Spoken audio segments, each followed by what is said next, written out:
an Indian. And Tanel Starr is her name. She's 13. She's in grade 8, goes to school in Balcarres, I hope I'm pronouncing that correctly, about 90 kilometers northeast of Regina. She is a member of the nearby Star Blanket First Nation. I'm a proud member as well, I might add. She says it supports our treaty and land rights. It's important, she told the CBC News interview Tuesday, as the issue over the message on her shirt reverberated at her school and online through her Facebook page. The front of her bright pink sweatshirt says, "Got Land," and the back says, "Thank an Indian." The message references the link between historic treaties and land for what would become Canada. In Saskatchewan, most First Nations have treaties with the Crown dating to the late 1800s. The so-called numbered treaties, which cover all of Saskatchewan, are formal agreements that created a relationship between the Crown and First Nations. Starr said she wore her new sweatshirt to school on the first day of classes after the Christmas break with no problems. Since then, however, she was told other students had complained about the message on her sweater and was asked to change. They told me to remove my sweater because it was offending other people. I don't know who these other people are. Starr added that one of her teachers told her that some people viewed the message as racist. And I'm just, the mind, sort of scratch your head and think, who's the racist? Is there reverse racism?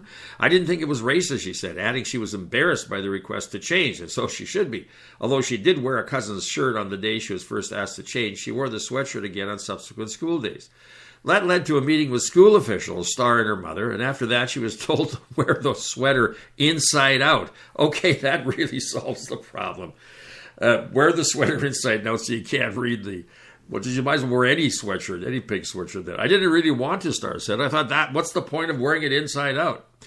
Smart gal at 13. Starr said she reminded officials about some of the lessons she had learned. There you go. Underline that.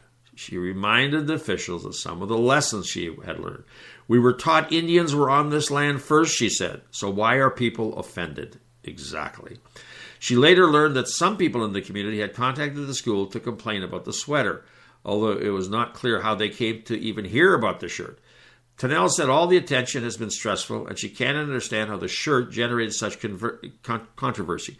I wear it proudly around the school, she said, even though some students have told her the message is cheeky and rude. Okay, controversy resolved. That's the next item in this story. Okay, how was it resolved? Additional meetings between the school and leaders of the Star Blanket First Nation led to an understanding that Star's sweatshirt and its message were acceptable after all. We're all on the same page, Sheldon Poultras, a council member from the Reserve, told CBC News Tuesday night. They're in full support of the students wearing that type of a t-shirt or sweater, and they had no intention of infringing on anything. Poultras said he believes some parents were reacting to overblown reports from other students about the message on Star's sweatshirt. They didn't understand what was really going on, or what was meant by the shirts being worn, he said. So it's kind of indicative of what's been going on all over North America, the U.S., Canada, suffering from this virus called CSD, Common Sense Disorder. That's what's happened to our world. On to another note here about somebody you've seen on television a lot in previous, on the Dragon's Den. Used to be a panelist. We actually miss him on the Dragon's Den. I think he was very good. Brett Wilson, he's a philanthropist, an entrepreneur, and now the new owner of Kelowna's Global Fitness Center. But former Dragon Dance panelist Brett Wilson is also a big fan of the Okanagan and what it has to offer. I have bought 4 or 5 recently fairly significant properties out here. One of them is the Global Building, the global business and the whole complex, he says. Wilson, who turned Rally Point in Calgary into North America's finest volleyball center, saw serious potential in the aging Kelowna Fitness Center. There's a big chunk of land in the back, and I like that as a long-term investor. But when you look at a project as a 10 or 20-year perspective, having some expansion land was kind of cool, Wilson explained. It's not criticizing the people who were here before, but I thought if we brought in new management and some capital, that we could upgrade the whole facility. However, Wilson had been watching Global Fitness Center for some time as a small-time partner of the company for the last 7 years. And in 2012, he knew it was time to take over and invested over $1 million into renovations. I cut a deal to take all the other partners out, and then I could accelerate the development or redevelopment of the program. That is why we have started spending some pretty serious money here. While some may be used to him haggling next to Kevin O'Leary, it appears this former Dragon Den Dragoneer is ready to take on something more serious. The Bulge, as he participated in Kelowna's largest fitness class on Monday night, where over 500 participants showed up in the newly remodeled gym to work out. Oh, okay, so he was there, joining them. All right, so welcome, Brett Wilson, to the Okanagan and to Kelowna. I've got an item here about crowdfunding. Speaking of investors and investing, there's a whole new term now called crowdfunding. When you used to start a small startup business, you'd go to what I would call love money, which is money from your relatives and friends. Well, they're doing that, but they don't call it love money anymore. They call it crowdfunding. In other words, anybody that knows you and likes you or likes the project will give you money. So it's called crowdfunding. And Kickstarter, there's an interesting item about Kickstarter here, that pitches that contain certain keywords, because Kickstarter is one of the main portals for crowdfunding. Here's what they have to say about this, some research on it. Pitches that contain certain keywords on crowdfunding website Kickstarter are more likely to succeed than ones that don't use those terms. Researchers at Georgia Tech have found. In a recent paper from the School of Interactive Computing at the Georgia Institute of Technology, they analyzed more than 45,000 Kickstarter projects. Inventors and other creative entrepreneurs use Kickstarter to secure funding to complete projects. Projects as diverse as Hollywood movies, board games, computer games, and new gadgets have used the site successfully to raise cash through a concept known as crowdfunding. Our research revealed that the phrases used in successful Kickstarter campaigns exhibited general persuasion principles, Gilbert said. For example, those campaigns that follow the concept of reciprocity, that is, offer a gift in return for a pledge, and the perception of social participation and authority generated the greatest amount of funding. It may be intuitive that offering a gift to a financial backer would improve the odds of getting funding, but the research showed that the presence of certain specific terms matter. For example, the phrases "also received to," "has pledged," and "project will be" had a strong correlation to projects that were eventually funded.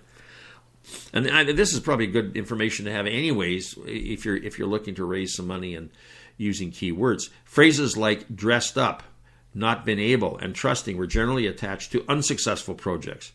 Broadly, the research found that phrases that employ one of 6 basic notions increase the likelihood of being funded. Reciprocity, or the tendency to return a favor, was a good thing, evidenced by phrases such as "also received to," "pledged will," and "good karma." Scarcity, or attachment to something rare, is also helpful, so using terms like "option is" and "given the chance" did well. Social proof plays on the notion that people depend on others for social cues on how to act. In that category, phrases like "has pledged" were likelier to succeed. Social identity, or the feeling of belonging to a specific social group, is a powerful motivator, and phrases such as "to build this" and "accessible to the" tend to be successful. Liking is obvious enough, as people generally support people or products that appeal to them, and the term "and encouragement" was strongly associated with that idea. Authority is also helpful, as people are drawn to expert opinions for making efficient and quick decisions. In this category, phrases such as "we can afford" and "project will be" were more likely to succeed. Okay, and now let's take a look at what's happening in Peachland. And so what I was going to say, I kind of chuckled because today is Wednesday, and I'm going to read to you the events that are taking place today in Peachland. Yesterday, I gave you Wednesday's event on Tuesday, which didn't make any sense. So those of you that rushed out and said, "Oh my goodness, I missed yoga," don't worry. Well, I shouldn't say don't worry, because you've already missed it. It was this morning at 7:45 to 8:45 at the 50 Plus Activity Center. But you're a little late for aerobics for the not so young from 9:30 to 10:30 at the 50 Plus Activity Center. And what time is it now here? It's almost 11 o'clock Pacific when we're recording this, so you missed the memory program. I should have taken that, because I would have remembered that yesterday wasn't Wednesday. So the memory program It's like, oh, I forgot what time the memory program was. 10:30 a.m., Peachland Wellness Center. You missed that. Sorry, that was at 10:30. All right, here's the ones you can make. Art class, 1 to 4 at the 50 Plus Activity Center. You're in time for that. Chess, which I must learn. I haven't learned that yet. 1:15 to 3:30 today at the 50 Plus Activity Center. Hey, there's another memory program. All right, 1:30 this afternoon, Peachland Wellness Center. Pre-registration is required. The Sunshine Singers are meeting at 1:30 at the Peachland Wellness Center. Writer's Block meets every second Wednesday of the month at 6:30, so that would be today, I think, at the Peachland Wellness Center at 6:30. There's a tween drop-in cooking night at the Peachland Youth Center for grades 5 and up. There's a Lions Den meeting at 7 o'clock at the 6th Avenue Police Station. They meet on the second week, and the fourth week is at the Community Center. Why don't you contact Dan at 250-767-9034. That's Dan at 250-767-9034 for more information on the Lions Den meeting. And the Central Okanagan, this is my favorite. Hey, I got to get out to one of these. Central Okanagan Model Railway Company is meeting at 7 p.m. at the Peachland Museum. And they got that really cool model railroad up. If you haven't been to the museum and seen it on the second floor, it's fantastic. I can't wait for my grandson to come and visit us this summer and have a look at that as well. All right, and now let's take a look at some upcoming events to put on your calendar. There's a Winter Family Fun Day, January the 18th, from 11 to 3 at Turner Park. Come and join your local fire department for an afternoon of skating and tobogganing, along with burgers, hot chocolate, and a fire. I guess they have to have snow and freezing temperatures for that. There's a speaker series, January 21st at 1:30 at the Little Schoolhouse, an informative presentation on how to save money on your taxes. Presented by Shane Moritz, CGA, CFP. Refreshments will be served. Admission by donation. For more information, call the Wellness Center at 250-767-0141. That's 250-767-0141.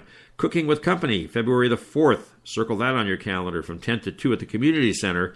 You can register now at the Recreation Center. Cost is $60 for the 5-week course, which includes all groceries needed, instruction by Chef Patricia Guest, your lunch, and an extra serving to take home for dinner. Can't beat that. Registration is limited, so that's February the 4th, 10 to 2, and you can register now at the Recreation Center. The Peachland Sportsman Game Banquet is February the 8th. It's a dinner open to the public. Tickets are $50 per person, available at Valley Glass in West Kelowna. The Hearts Festival is coming up February 10th to the 16th at the 4th Street Place. It's a week-long celebration of the arts in Peachland. Artisans Showcase February 15th to 16th. For more information, visit www.pcartscouncil.com. And the Peachland Chamber of Commerce 4th Quarter 2013 Members Wrap-Up Meeting is February the 12th at 6 o'clock at the primary school. Join us for an evening of networking and chamber updates. Appetizers and beverages will be served, free for members in good standing, $10 for future members. And I will have to tell you that Peachland Radio will be making a presentation that night about our radio station. So I hope all of you will attend. We'll be mentioning that more and more on our broadcasts so that you can hopefully attend. We'll tell you about our plans for the future for Peachland Community Radio. February Freeze Up, 5-kilometer run, February 16th. Registration required, volunteers welcome. And there's something called Girl Guides Thinking Day. I'm wondering what that's about. February the 22nd, a day of fun with the Girl Guides. Join in for crafts, lunch, performance, and more. Public is welcome to attend. We'll be talking about these events, obviously, more in February, but we thought we'd give you a little bit more of a sneak preview of what's coming up here in Peachland. Very active. Lots of things happening in Peachland. All right, speaking of Peachland, let's look at the weather for Peachland. Right now, it's 4 degrees, I like to say, Celsius, but it's 30, approximately, 40 degrees Celsius. Sorry, Fahrenheit. This morning, cloudy periods, 3 degrees, light winds. This afternoon, it's going to be sunny. How about that? It's going to be 6 degrees. Tonight, cloudy periods and a low overnight of 1. Tomorrow, wow, this is interesting. It looks like a few flurries are coming our way.